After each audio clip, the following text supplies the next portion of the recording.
Welcome.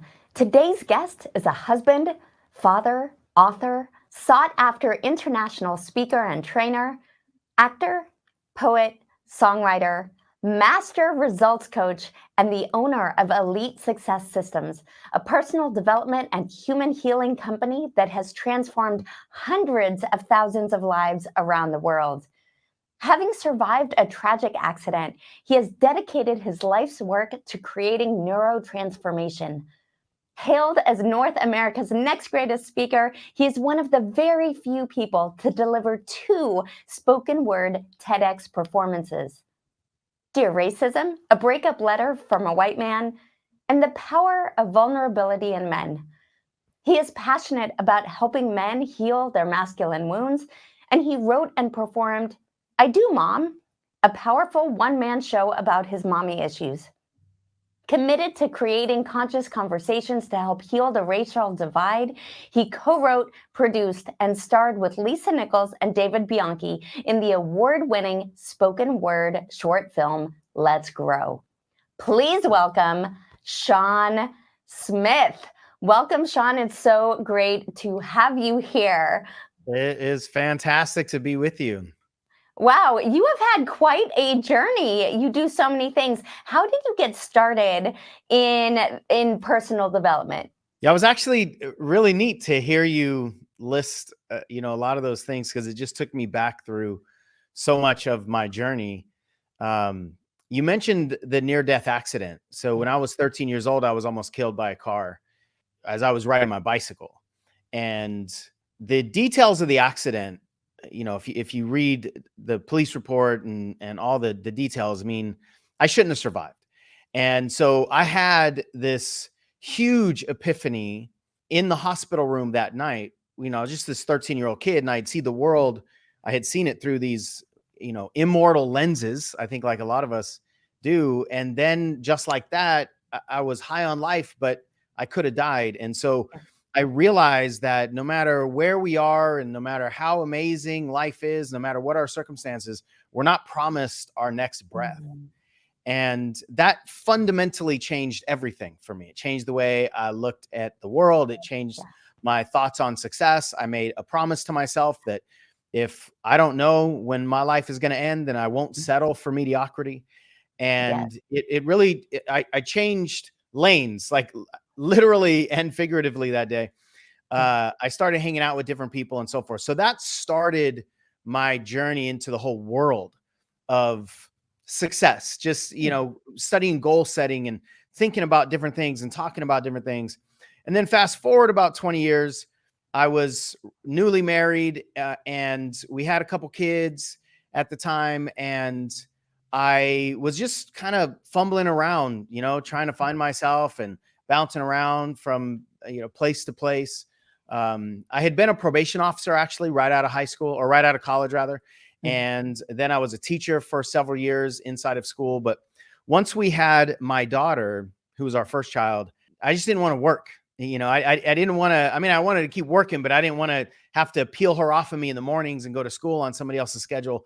So that's what kind of got me into the whole world of personal development and self-employment and so forth.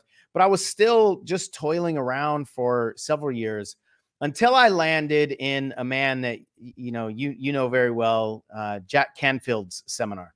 And when I went to Jack's seminars called Breakthrough to Success back in 2005, I believe, it was the first time that anybody had really talked to me about purpose and values and how we actually are in control of a lot more things in our lives than I thought we were in control of. And over the course of those 7 days, I started to touch goals that I hadn't really touched in a while, and dreams and emotions and this sense of purpose. And then I had this really profound and deep experience where I just realized that I'm here for more. I'm here for, like, I've got something in my DNA that that needs to come out of me. And that's what really dove me into this idea that I actually might want to do this work, right? Like be a speaker and write books and actually maybe make a difference in people's lives. So that was the origin of me saying, I think I want to do this thing. Yeah. I find it fascinating that at 13, when you had your accident, you got really clear on the fact that time is not promised. Hmm. And the immortality of youth, shall we say, dissipated.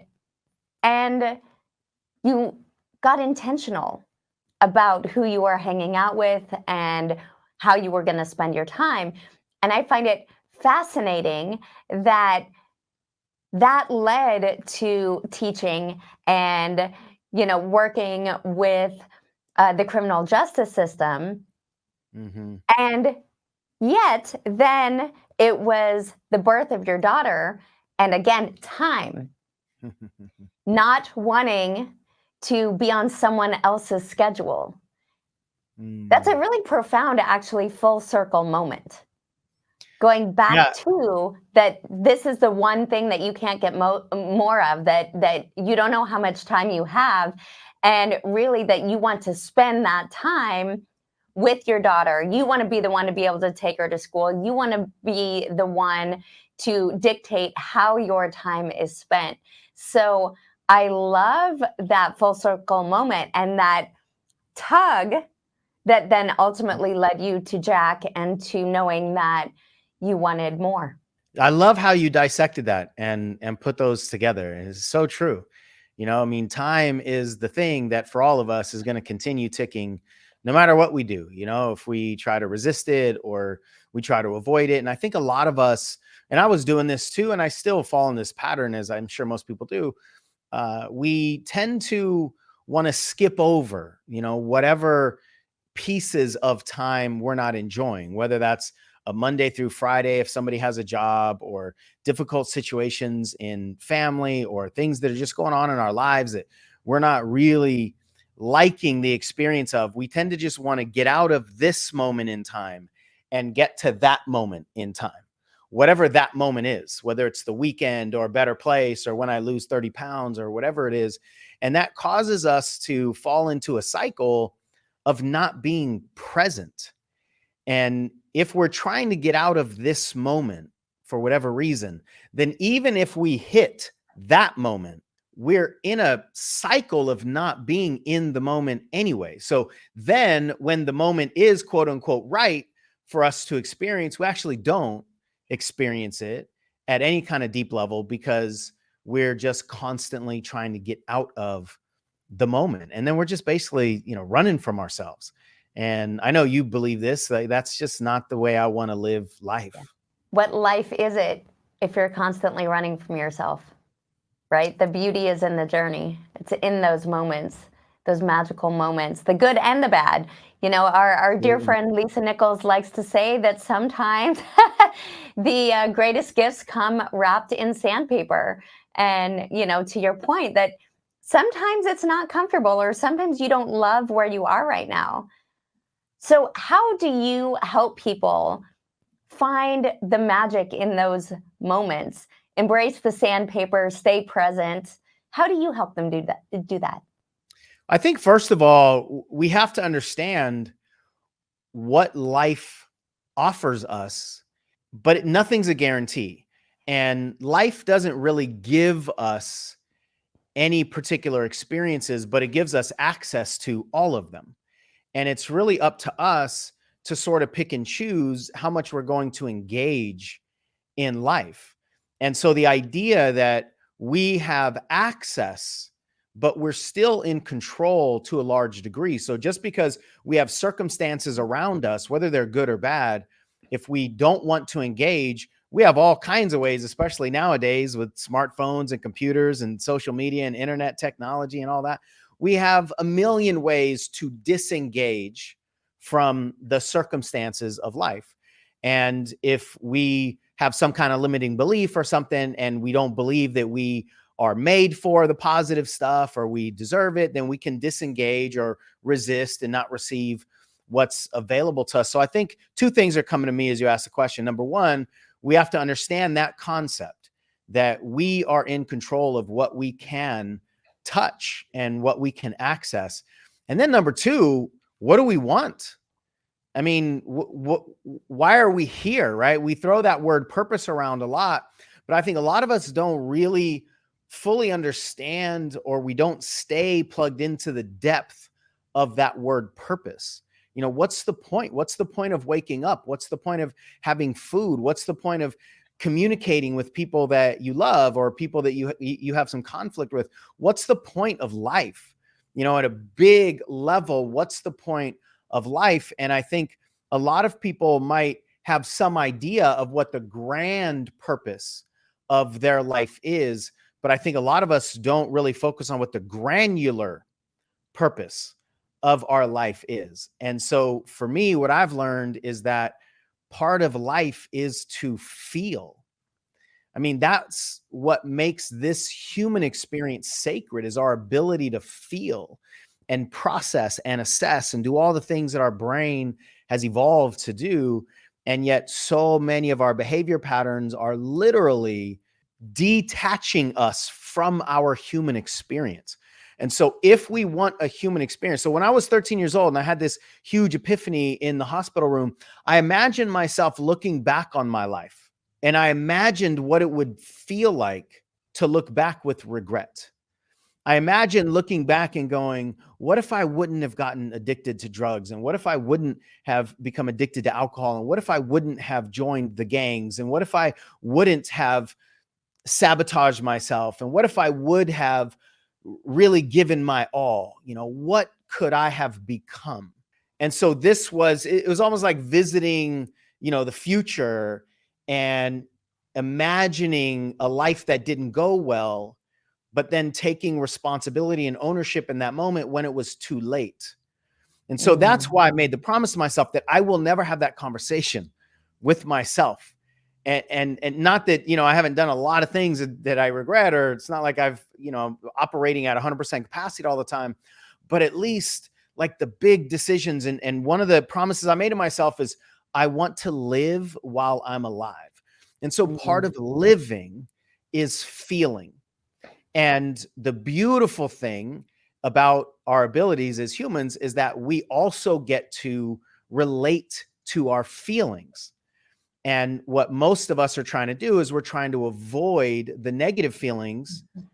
And so we think there's a way to only turn off the negative feelings, but turn on the positive feelings. And that's not possible.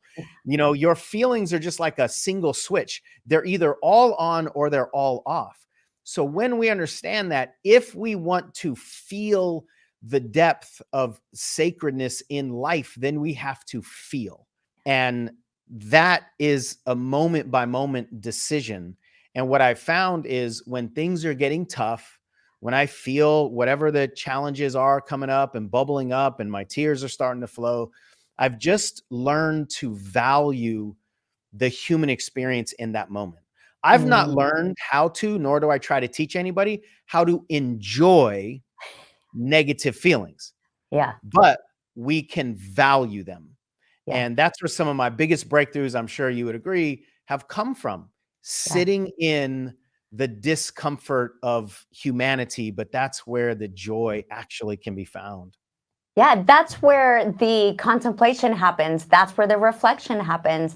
That's Yeah. where we can really step in and choose. I mean, you mentioned, what would you love? Like, what do you want? How do you want it to be? And to be in that moment, sometimes in the valley, where we look around and say, how did I get here? Or is this all there is? Or where we say, I don't want to live like this anymore. These feelings that I'm having, or these experiences that I'm having, or the circumstances that I am experiencing are not the life that I desire. They're not what I want. And sometimes you got to hit that rock bottom to get that fire in your belly to then step forward. But I love the framework of, it's not about enjoying the feelings. It's about being present with them and embracing the journey, the human experience, the feelings and the sensations of being alive. That's everything. I love that framework that you how you described it. It's really powerful. I wrote a poem recently with a couple stanzas that speak to this, and I'd love to share them if you don't Yes, mind. please. This isn't the full poem, but there's just a couple stanzas in here. And I write, so it's time to pay all your emotional bills, to release all the guilts, release all the ills, find peace in the valleys and pride in the hills. Or maybe it's the opposite. Maybe the hills give us peace, but the valleys yield pride. Theirs are the tales you shouldn't dare to hide, because the climb back up is what makes you strong. Those lyrics give more meaning to your sacred song. It's everything that you were just talking about. Yeah. It's like we actually, not only do we have more presence in the valleys when things aren't going well, at least access to presence, that's what makes us reflect. And that's what makes us ask questions. And that's what causes us to touch something that when we're riding high, we generally don't touch.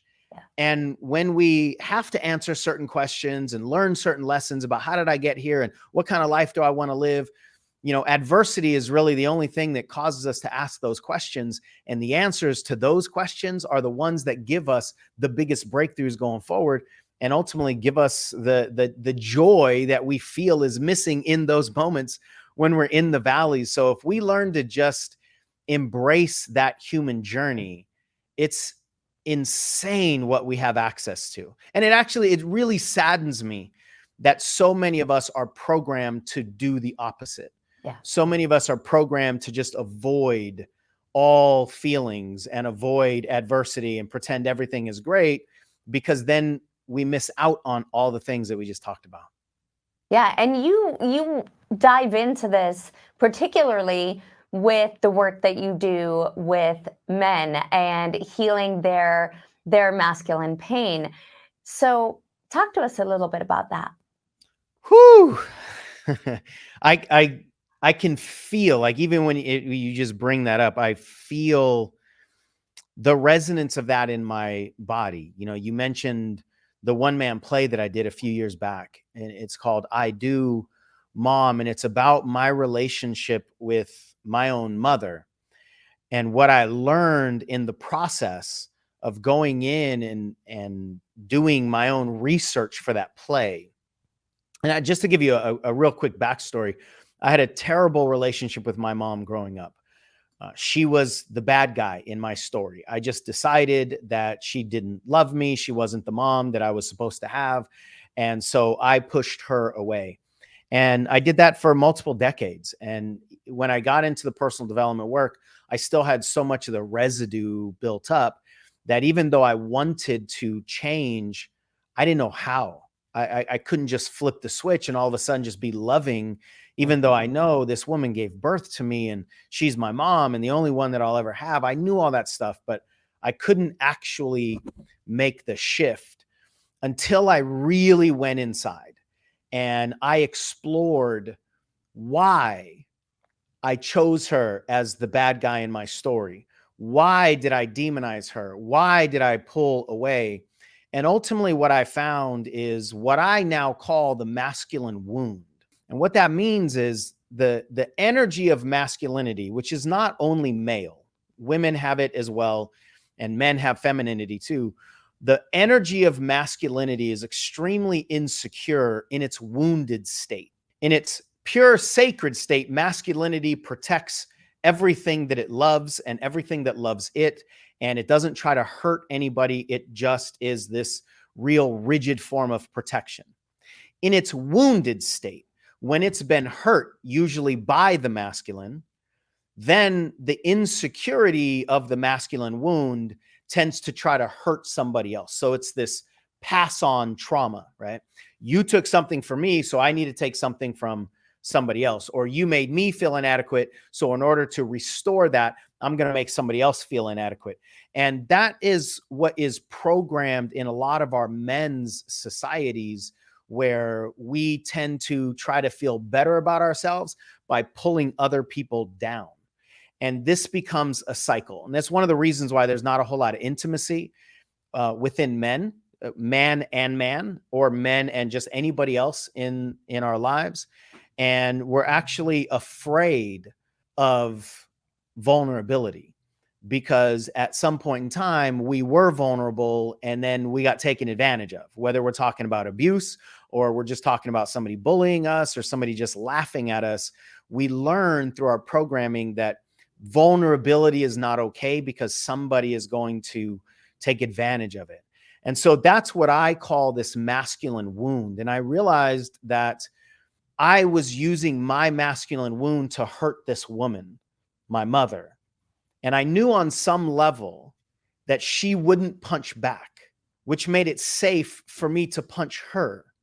And it's sickening as I say this, and it's disgusting for me to say it out loud, but it's the truth that I learned about myself. So she was the perfect punching bag for the insecure wound that I had, because insecurity actually doesn't want a fair fight. Like bullies, they don't fight against the people that have black belts in karate. Bullies fight against the people that they perceive won't fight back because they perceive a weakness. And that's the way this wound operates. So that's what I was doing with my mom. And it was only through deep, deep work and exploration and reflection that I recognized that the ammo I was using on my mom was my own pain and my own shame and my own insecurity.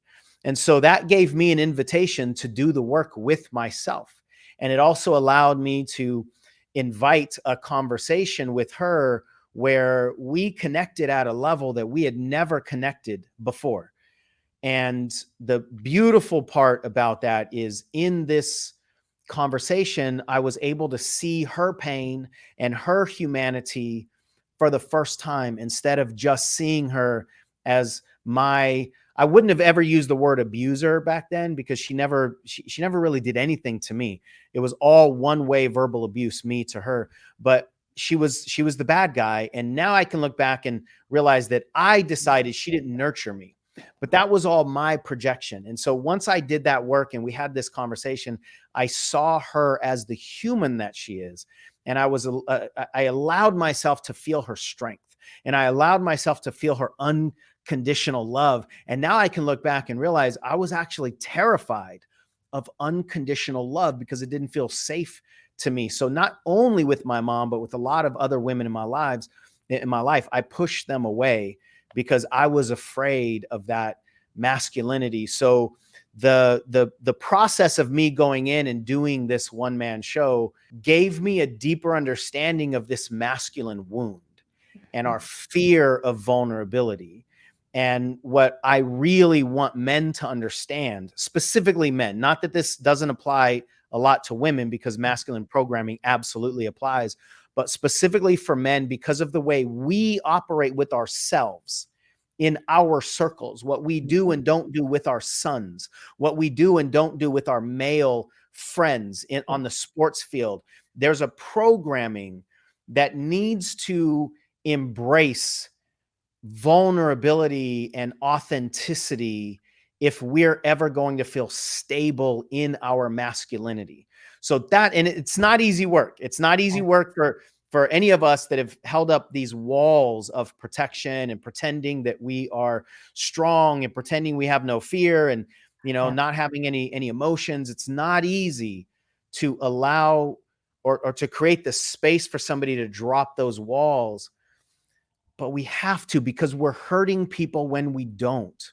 Yeah. And one of the things that I want all men to consider, because this was the biggest shift for me, is who am I hurting through my protection? And when you realize, I'll speak for myself, when I realized that without intending it, I was actually hurting my wife. I was actually hurting my daughter. I was giving her something, an experience that I didn't want her to see. I'm hurting my son. I'm hurting people in my life. I was hurting friendships that I had. And ultimately, I was hurting myself.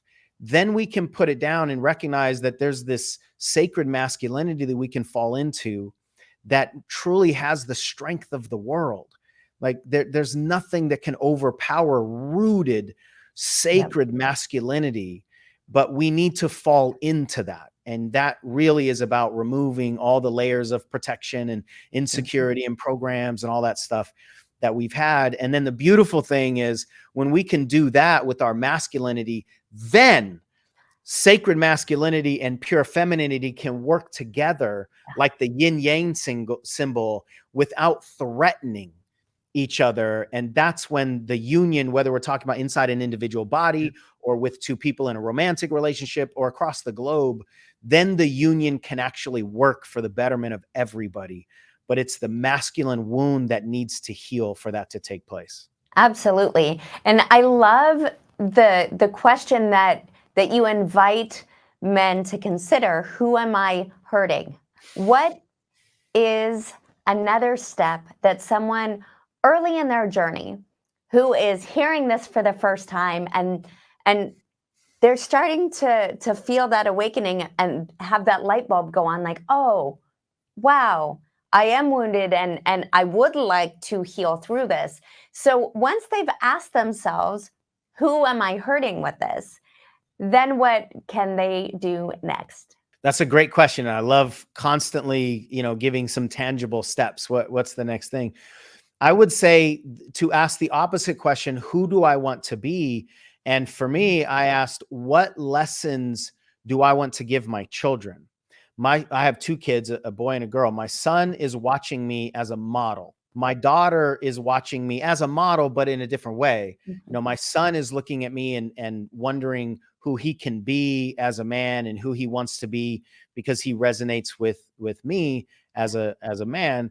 My daughter is watching who I am in my marriage, who she deserves, or what kind of love is safe. And so I'll give you an example. I had this program of a lot of repressed anger. And because I didn't want to let my anger out on my family, which I didn't, I chose to bottle it in. And what I had the pattern of doing for a long time is once I started to get angry, I would leave.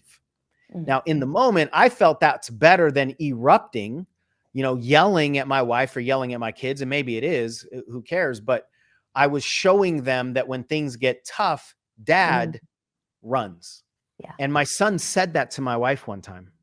He said there was something that I was frustrated with. We, got a little into a little verbal awkwardness, I guess. And I left. And it was in a supermarket, and I just walked away and went to another lane because I didn't want to blow up on whatever it was. And my wife told me later that Exley's my son's name. She said, "Yeah, Exley said Dad left like he always does."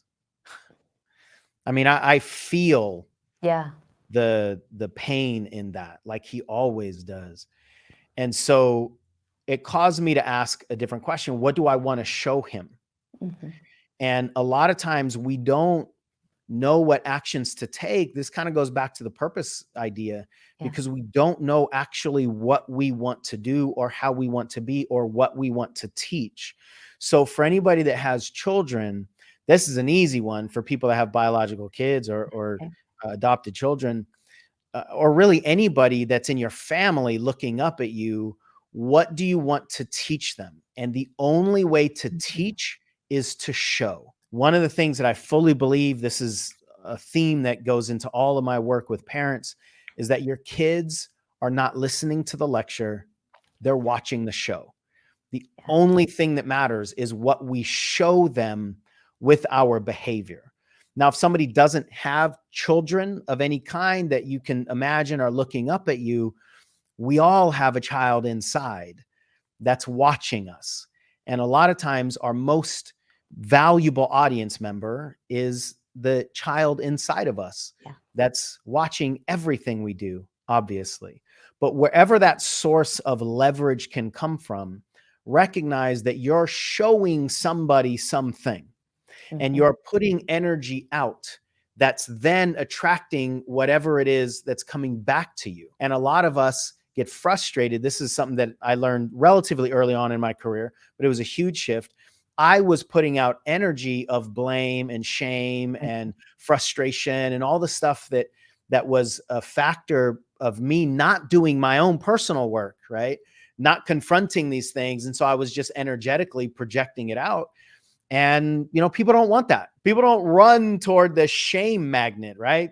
And we need to understand that that energy is actually being projected if we're not working with it. So to try to recap your question, get really clear, and I would actually write it down, get really extremely clear. And it's okay if you don't believe this is even possible for you yet, but get really clear, as though you were writing a script for a screenplay or for a scene in a movie. Get really, really clear on what you want this scene to look like, what you want to have the capacity for. Because until we have some sort of target, it's like opening up your phone and opening up the GPS system, but not telling it where you want to go. Yeah. It can't give you directions unless you tell it where you want to go. It also can't give you directions unless you tell it where you currently are. Yep. So pay attention to the moments that you, I'm going to put this in quotes, fail yourself. Yeah. Meaning you don't act the way you want to act. You don't show what you want to show. So take a little inventory of where you are now. Yep. Where do you want to be? And just that right there is, now you've got 2 starting points. And now, depending on what you come up with, this is going to be individual to the person. Chunk it down and work on whatever it is that's on that bridge between where you are and there. And I would say for most men, it's going to be in the vein of what I was saying earlier. It's going to be who hurt us, usually a man in our lives, whether it's our father, a father figure, a sports coach, a teacher, somebody that we saw on TV. Somebody hurt us and told us that we need to be always strong, that we need to always win, that we need to always conquer women and conquer whatever the journey is. We need to be warriors. And if we're not valuable.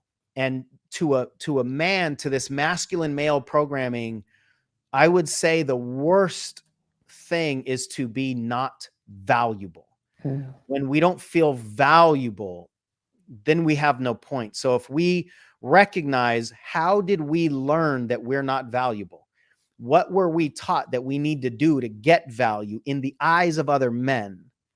That will be a good starting place. So powerful to look through the lens of, when were we taught that we weren't valuable if we didn't do these things or didn't show up in these ways, and then to be able to really reframe that. I think for women, we come from the place of not feeling worthy. Yeah. And so I love actually the parallels between the masculine valuable, the feminine worthiness. Worthy. They're the same.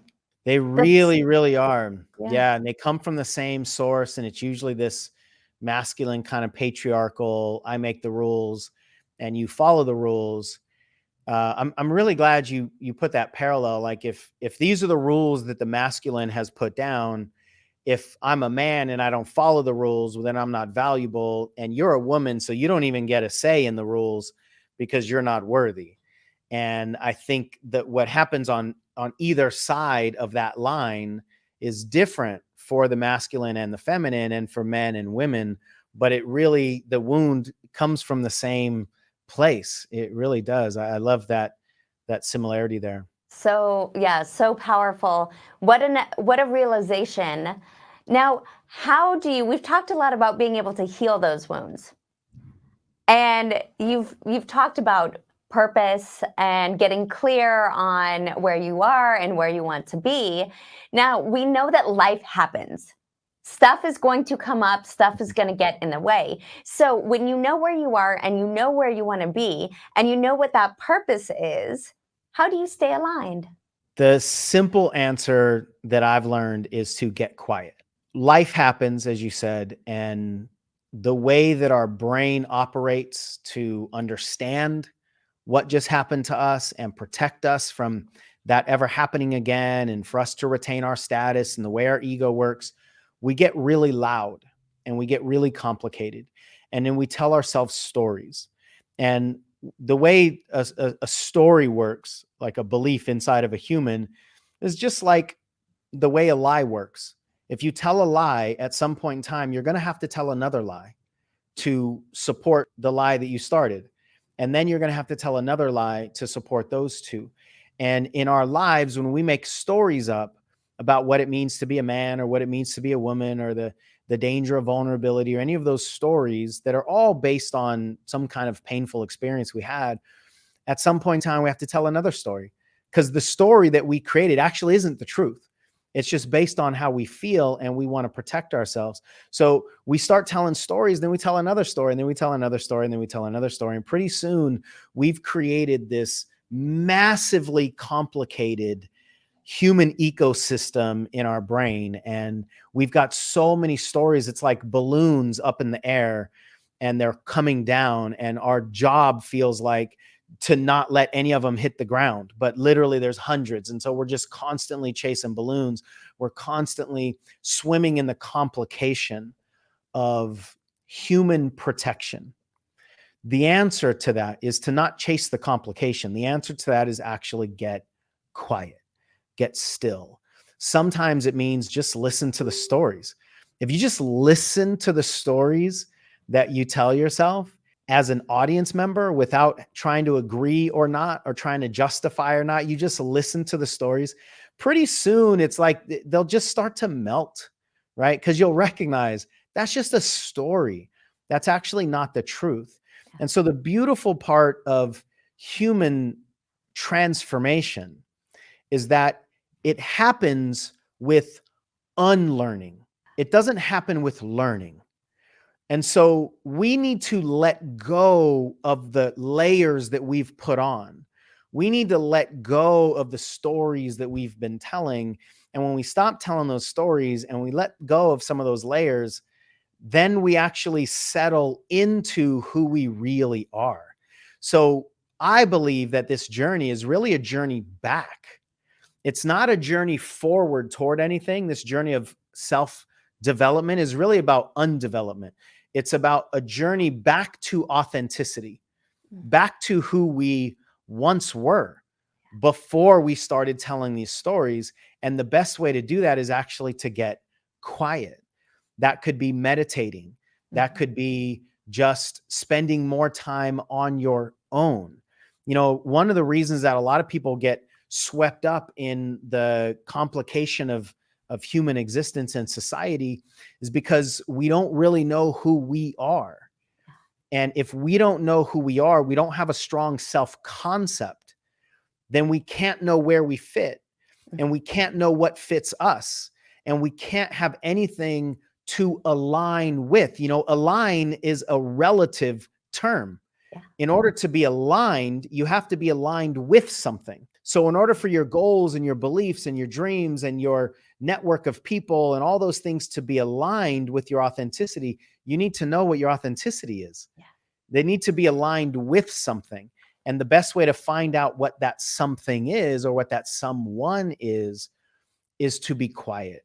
So it'd be interesting to know if you found something similar to this. In all of my studies over 17 plus years now, the only common denominator that I've found with all across the board people talking about success, the only common denominator that I found is meditation. That almost everybody who is successful, or at least is living the kind of life I want to live, almost everybody has some kind of meditative practice. It doesn't look the same for everybody. But if you think about affirmations or goal posters or nutrition or what have you, like a lot of those are ingredients in a lot of people's recipes, but meditation is the only one that I found. It's not in, you know, literally every single person, but it's by far the most common denominator. And I think the reason is because of the stillness. Like I said, let's get real and let's look inward and let's start listening to our own radio station, which has a lot to say if we listen to it, rather than everybody else's thoughts on podcasts and YouTube videos and books. And all that stuff is good, but it's still somebody else's thoughts. And so we need to start listening to our own thoughts. And that's going to be how we reconnect and reintegrate and realign with ourselves. Yeah, I love what you're talking about of shedding the external, of stripping away all of those layers of the programming that we've picked up along the way, of the things that teachers told us, oh, well, you are this, or you should be this, or success looks like this, or that our parents told us, or that our religion told us, or that social media told us, or that the bully told us, just all these little bits of programming that we have absorbed along the way that are then compounded by our day-to-day experiences and the stimuli, what we see in advertising, what we see on television, what we hear on the radio and on podcasts. And so I love the point of, to get clear, it's about getting still, coming home to yourself, stripping away all of the external, listening to yourself, coming home to yourself, asking yourself what you want, who you are, what you value. I love your point earlier about how you want to show up, what you want to demonstrate, what you want to model. Come home to yourself, because to your point, we know when we are still and quiet, the answers are within. And now I know so many of the audience is going to say, whoa, that sounds really scary. And what do you mean be still? And what do you mean meditate? And what do you mean feel the feelings? All of that sounds really scary. So what is a tip that you have for navigating that fear and that uncertainty? And what's the most important lesson that you personally have learned about overcoming fear? You said a lot there in a relatively small amount of words. It is really scary for most of us to even think about going into the vulnerable void, going into that place of who we are, because we do get told constantly through a lot of the sources that you just mentioned who we are. And more than that, we get told who we're not. And so that becomes a familiar concept. I use the term self-concept, which is a really important term. That becomes a familiar self-concept. And then what happens is it morphs into this idea that we don't even know who we are, but we know who we're not. And even if we were able to dissolve the idea of who we're not, that still doesn't answer the question who we are. The good news is that's not anything we need to figure out. It's, as you said, it's just about coming back home. And when we start to dissolve and challenge all of the programming about who we're not, we are actually slipping back into who we are. And I think one of the key components to understand in personal development of any kind is how our brain actually operates in forming the behavior that we have. So in the context of this conversation, you mentioned fear, the fear of vulnerability, the fear of whatever, fear of speaking, fear of relationships, fear of being hurt again, fear of betrayal. We need to understand how our brain actually creates the fear. And one of the biggest misconceptions that I see, that I used to have, is that fear is a bad thing. And if we want to do anything in our lives, we need to get over that fear, or we need to dissolve the fear. We need to somehow reduce the effect of fear in our lives. And what we have to understand, this will be a huge shift for a lot of people if you really haven't dissected this concept of fear, what I'm going to talk about. Fear is a protective mechanism. What that means is something at some point in time, I tend to turn this way when I'm talking about my past. Something in our past at some point in time happened, and we don't want it to happen again. So in order to protect from that happening again, we create a fear. It's like if you get bitten by a dog, your mind, which wasn't afraid of dogs before that, creates a fear of dogs now because you don't want to get bitten again. So we want to create a fear in order to protect, or we do create fear in order to protect. But here's the mind-blowing shift that I had recently. We only protect that which we love. So fear is created from and actually with love. The reason this is really important to understand is that most of us try to fight fear with everything but love, right? We try to fight it with anger or shame or urgency, irritation, right? Well, if I could just get over this thing, and why are you so afraid? And none of that is actually going to dissolve what's dissolvable or embrace what's embraceable, because only love can do that.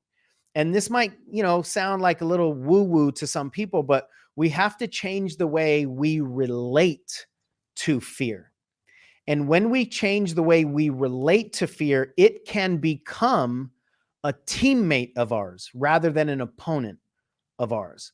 And most of us, I did this for most of my life, think that fear is an opponent that we got to fight against.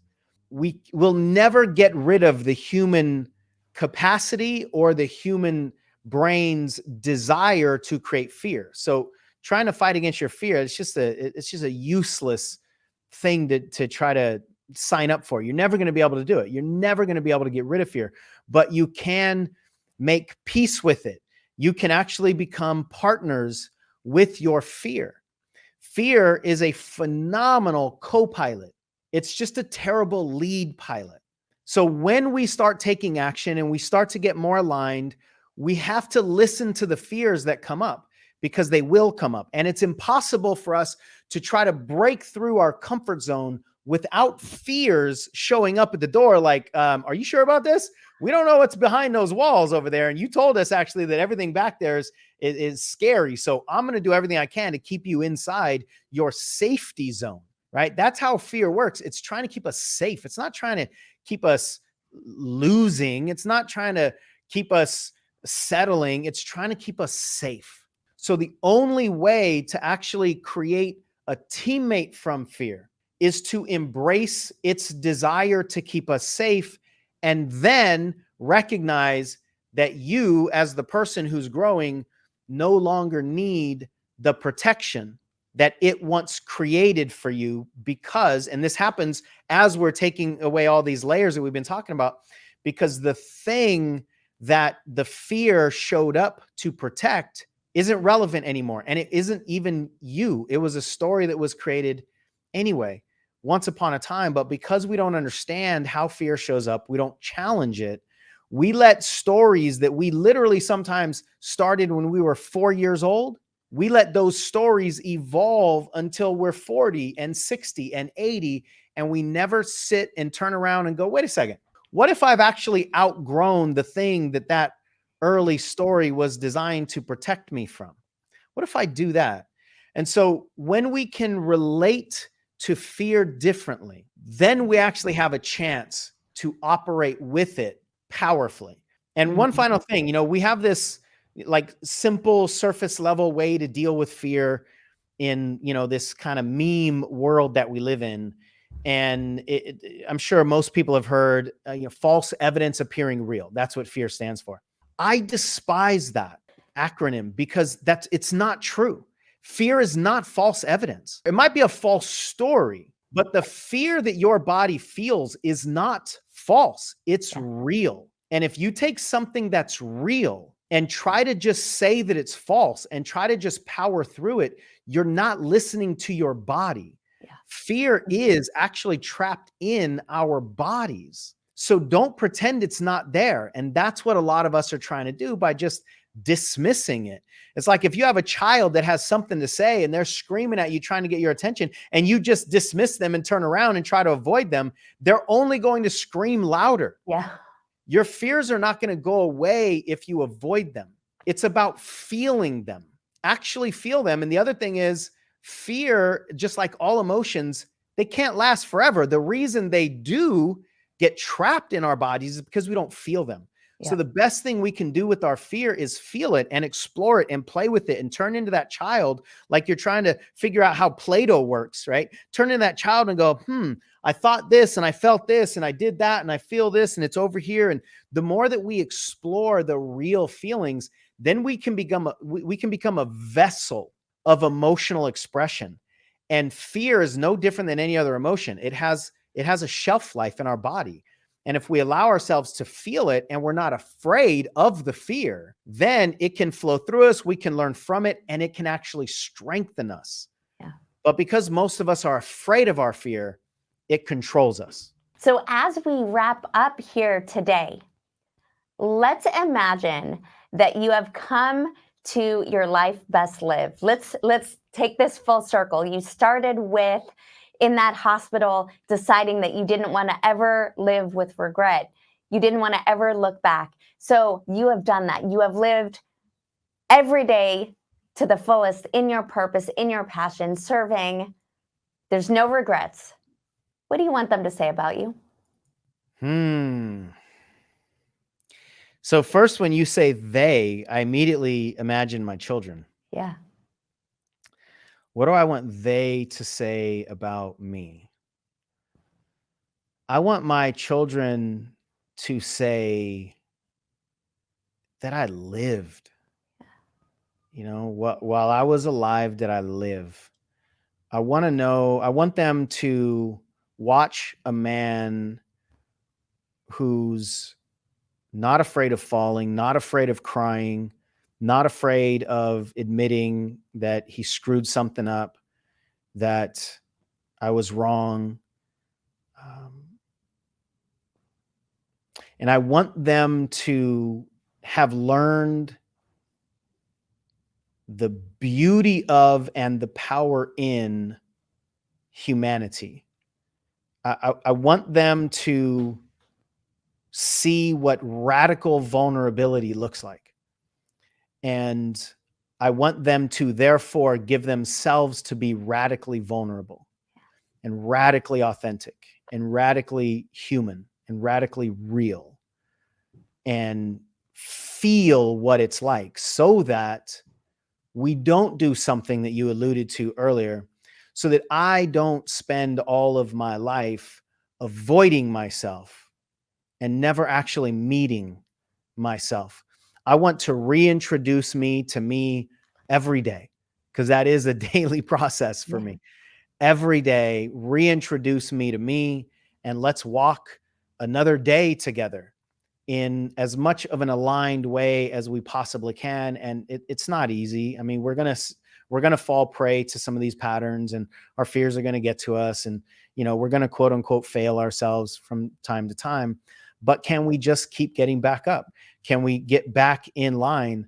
And so I want people to say about me that I just kept going. And so it is. Now, how can people get in touch with you? How can they learn more about your programs? How can they work with you? Where can they find you? Everywhere online, I am Coach Sean Smith. So that's my YouTube channel, it's Instagram, it's Facebook. My website is coachseansmith.com. If anybody wants a little bit more about the masculinity stuff, I do have a page with a bunch of free resources for masculinity at coachseansmith.com/masculinity. If you're on the main page, you'll be able to navigate there, or you can just go straight there. It has the spoken word poem that you mentioned.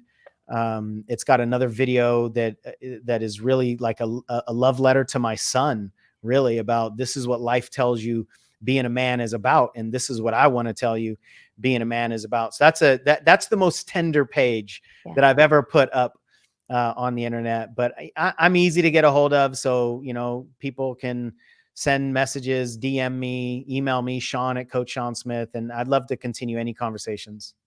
Absolutely. Get in touch with Coach Sean Smith. Sean, can I say one more thing? Yeah. I can't believe I forgot about this. So in a few months, I'm releasing my first book, and it's based on so much of what we talked about, especially masculinity, because I spent about 15 years coaching only women.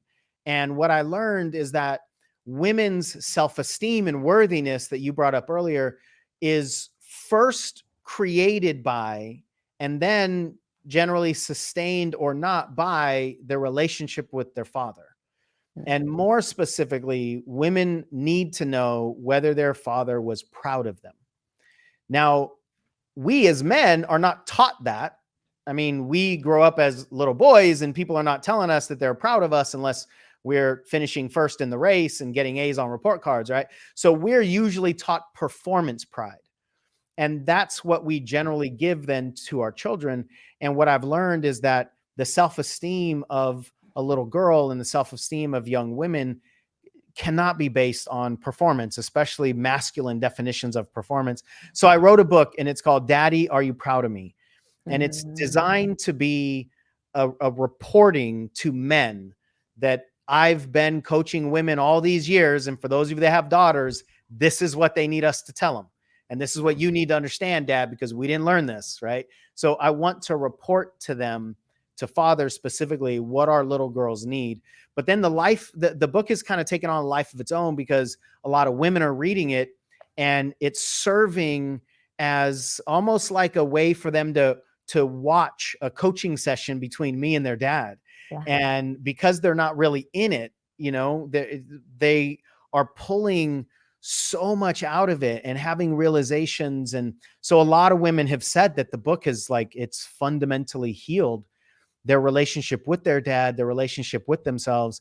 And so this is my most sacred work that's about to be birthed into the world. And so much of it is based on my journey with my own daughter, who's now 20. And you know, anybody that on our website, you can get the first chapter. Again, you can navigate to it and ask questions. Like this is the conversation that really needs to be had, and it'll help both of us on both sides of the aisle. Yeah. So, Daddy, are you proud of me? Daddy, are you proud of me? They can get more information on your website, coachshansmith.com. And I have no doubt it will be released across all channels. So they'll be able to also look on Amazon and all the places where they can purchase books. So before we end today, Sean, any parting words for the audience? Yeah. I'm going to share my father's parting words to me, who he passed away about 11 years ago. And in our final conversation, I asked him what wisdom he could pass on. You know, how can I live his legacy, my legacy? And with no hesitation, Ellie, and he was all drugged up at the time, you know, he had pancreatic cancer. And so his body was failing him. But even through all the drugs and the circumstances, just with no hesitation, he said, Shani, be who you can be, do what you can do, and live a good life. So to everyone else listening to this, be who you can be, do what you can do, live a good life. Amen. Thank you so much for being here. Thank you for all of the good that you do in the world, for how you show up, for all of the things that you model, for your presence and your power and your grace and your vulnerability, and the tens and tens and tens of thousands of people that you serve on a regular basis, and to the millions of people that you serve around the world. We thank you. Thank you, Ellie. It's an honor. Till next time.